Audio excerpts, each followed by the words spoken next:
Hey, welcome back to the channel. Today I'm hopefully going to help you answer the question, is Outriders worth buying? Now, I've tried to do a few reviews on this channel before, and I've never really been too happy with how they've come out, so this time I'm going to try and do things a little bit differently. My aim really is to give you straightforward, concise, easy to understand information that would help you make a choice as to whether you want to purchase this game or not. And obviously this is being posted about 8 days after the game released. Remember, I am quite a low subscriber channel and I don't have access to early game codes or anything like that, so I buy these out of my own money and I play them just like any of you would. I would also like to give a quick shout out to a viewer of mine called Calico Jack, who engaged with me in a really nice way, leaving me some comments, asking me specifically for this kind of video, and that's really nice to see. It's cool to see people, enjoying my content and actually asking for an opinion. So thanks to you, my friend. I suppose this video is somewhat dedicated to you. And speaking of my viewers, I would just like to say I have reached my first subscriber goal, which I'm really happy about. I was aiming for 25 subscribers, just a low number to get started, and I've hit it, so that's great. My next goal is going to be 100 subscribers, so if you think you can help me get there and you think that I've earned it by the end of this video, please do consider subscribing. Really would mean a lot to me. But with all that out of the way, let's actually talk about Outriders. First of all, I really should note that all the footage that you're seeing in the background is running on my PS5, and the only bugs or glitches that I've really encountered while playing the game was one time where I had to reload the game. So I had to close down the game, reopen it, and then everything worked as normal. So if you're playing the game and you find a certain story point won't trigger, just reload the game and it should fix it. However, on PC, I have heard that there is a ton of issues with bugs, glitches, tons of crashes, and various other things, unfortunately. If you want some more info on that, I would really suggest going to watch Angry Joe's Angry Rant on this, because he goes into all the problems that he's been having with it, and me being on console, I've actually had no problems whatsoever, so that's probably something to make a note of. I think it would be remiss of me not to mention the obvious elephant in the room. Now, you may have heard that the game had a really rocky launch. It did, on all systems, and I'm not talking about bugs and glitches, I'm talking about the servers being down. So for me, the servers were barely working for the first 3 days, then they were spotty for a day or so, but now it seems to be working completely fine. The sign-in section when you first load up the game can be a bit slow, and if I'm being completely honest, the game should not require an always online connection anyway. It just shouldn't. It should just not be there, but it is what it is. So again, another thing to think about. So what actually is Outriders? Well, it's a third-person looter-shooter game, and it mixes linear story stuff like what you would find in Gears of War, with looting from games like Destiny and the abilities from something like The Division. It's not actually a live service game, and the developers Peoplecanfly used that fact in a number of their ads and marketing. The game basically features a story of good length, optional side missions, monster hunts, and assassination missions, plus an endgame mode called Expeditions, which we will talk about in a little bit. And funnily enough, the biggest hook for me in this game was actually the story. I really enjoyed it. I really liked the mystery behind what was going on this new planet, and the conclusion, for me at least, was actually really satisfying. I obviously won't spoil any of the story here or show anything in the footage from further along in the game. However, my gear that I'm wearing in the game is probably what you would call late game stuff, but that's about all you'll see. Some people found the voice acting in the story sections to be really cringy or just come off as weird, but I personally didn't have a problem with it.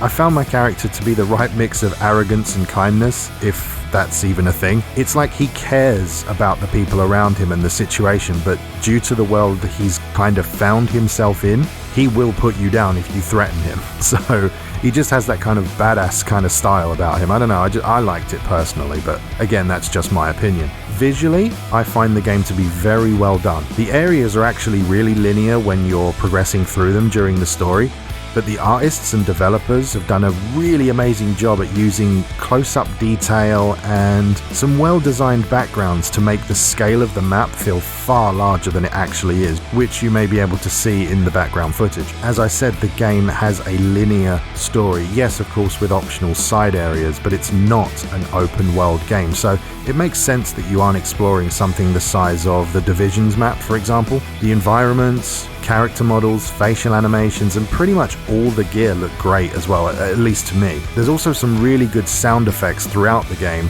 but there are a small number of weapons that I felt sounded a little bit weak in comparison to others, a bit like a pea shooter versus a rocket. You know, it's kind of strange, but it's a minor nitpick, but I thought I'd mention it anyway. You may notice it if you play through the game. So when you finish the prologue, you're given a choice of 4 classes to play as. The Devastator, which is a close-range tank. The Pyromancer, which is a medium-range, damage over time kind of class. The Trickster, that has a close-range hit-and-run kind of style.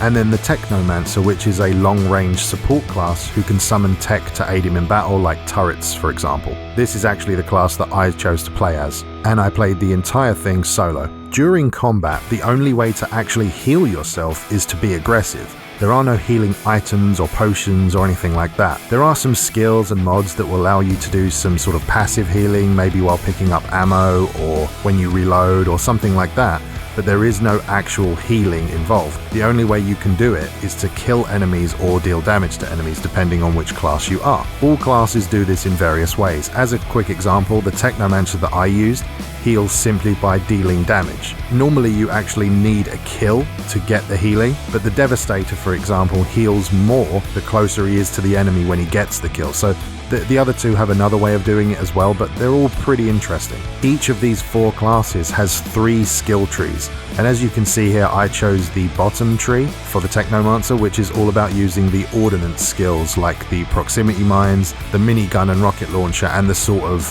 mortar launcher type thing. It's very, very fun to use. The customization potential is absolutely huge. I mean, like, you could easily build 3 completely different versions of any one class. So, you know, 3 different Technomancers. And then on top of all that, you get the option to customize your weapons and armor, which come with many different random rolls and different mods and bonus stats. There's just so much variety, it's almost unbelievable. All weapons and armor can be modded with various mods that you acquire through breaking down gear that had that mod on it, if that makes sense.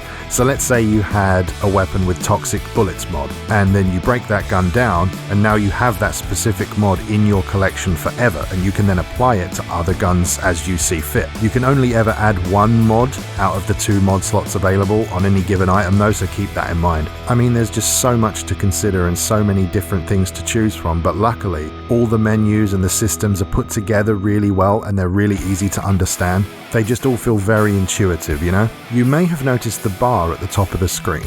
So this is your world tier. Your character's level caps out at 30, but using the world tier system, you can make the enemies stronger and get them to drop better loot for you. So, for example, you might be level 30, but using the world tier system, you can find loot that is above level 30, which you can then use to take on even higher tiers. To unlock the next tier, you just need to kill enemies while on the highest tier you have available. So if you're trying to unlock tier 10, you need to play on tier 9. Pretty simple. The system works pretty well, and in my view, getting better and better loot is always fun and a little bit addicting, dare I say so.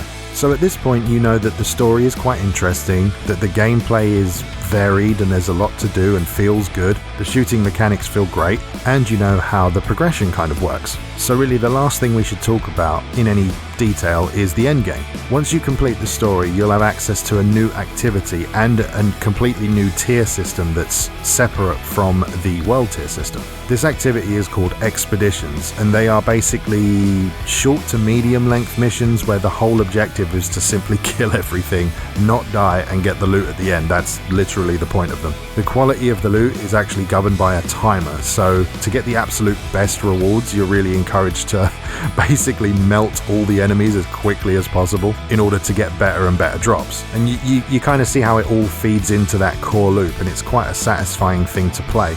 I do find that on the odd occasion, I do get a tiny bit bored, but if I just take like an hour's break or come back the next day, I find that I'm just ready and raring to go again, so that might be something to keep in mind. Also, these expeditions occur in completely new areas and arenas. They're not, just repeats of side missions or areas you've seen before.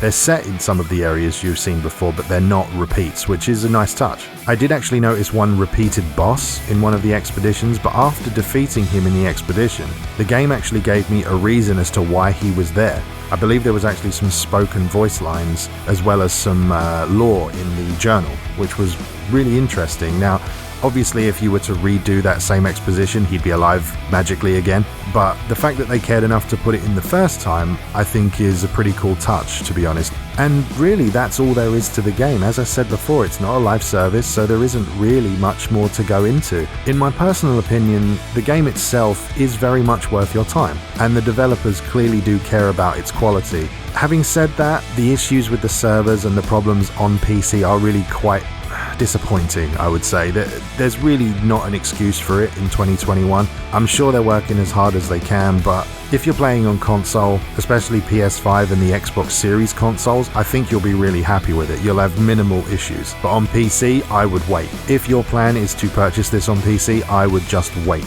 At the time of recording, the servers seem to be pretty much stable. I've had zero disconnect in a few days now, so that's a good sign. As I said, it shouldn't have this requirement anyway, but it does, and it is what it is. As I mentioned in another one of my videos, if I had to guess, I would say that this game was at some point in its development built as a live service game, and due to the basically absolute failure of Marvel's Avengers, I think Square Enix may have stepped in and said to the developers, Peoplecanfly, they probably said, look, gut all this live service shit out of it. We don't want it. We don't need it. It's not working. Change it. And I think that's why we ended up with what we ended up with. And do you know what the weird thing is? It kind of feels like it should have live service stuff in it. It almost feels like it's lacking in the end game due to not having things like daily missions and weekly missions and battle passes and all this stuff. Not that I want it to have those things, you do understand, but it kind of feels like a game that was meant to have them in and then had them removed, if that makes any sense.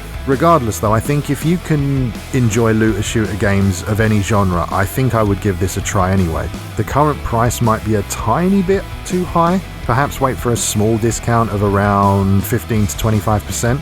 Then I think you'll be in a good place value-wise. Long story short, I like it quite a lot, but just know that due to not being a live service game, you will run out of stuff to do relatively quickly. I don't want to say fast, because it's not. There's a decent amount to chew through here. I've been playing it for around 8 days at this point, minus disconnects and obviously going to sleep, but I've done close to around 30 to 35 hours over those days, and I'm pretty much close to running out of content, so that is something to consider. I think the game's worth it, but just not at full price. And there you go, that's my thoughts and opinions on the new Outriders game. I don't give scores on this channel because I firmly and strongly believe that scores are just an inflammatory thing. I find them to be totally arbitrary, and they're basically just an opinion at the end of the day, so there's no reason to give games a score. Would I recommend it? Yes, I would, but you need to consider all of the things that I've said and whether this would be right for you. But if you enjoyed the video and found it useful and you think I deserve it, please do consider subscribing to the channel, leaving a thumbs up, or possibly a comment down below. All that kind of stuff just helps my videos get seen by more people, and as I said earlier, I'd really appreciate that. But with all that said, thanks very much for watching, and I'll see you next time.